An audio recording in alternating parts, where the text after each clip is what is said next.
Beetroot ఏర్లు వచ్చాయి, అది వాటర్లో పెట్టాం. తర్వాత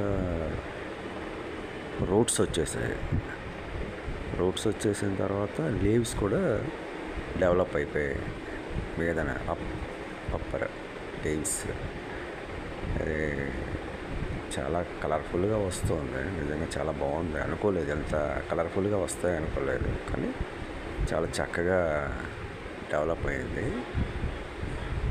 ఇది మనం మనీ ప్లాంట్ ఎలా పెట్టుకుంటామో సేమ్, కాకపోతే ఇప్పుడు బీట్రూట్ దుంప జాతికి చెందింది కదా, దుంప మీదన ఉండాలి, వాటర్లో పెట్టకూడదు. అది ఇప్పుడు నేను చూపిస్తున్నాను కదా, అదేవిధంగా బీట్రూట్ పెట్టాలి. కిందన వాటర్లోకి రూట్స్ వెళ్ళిపోతాయి, మీదన లీవ్స్, ఆకులన్నీ మీదకి వస్తాయి. చాలా చక్కగా వచ్చింది, అందు గురించని నేను అప్లోడ్ చేశాను. Okay, thank you.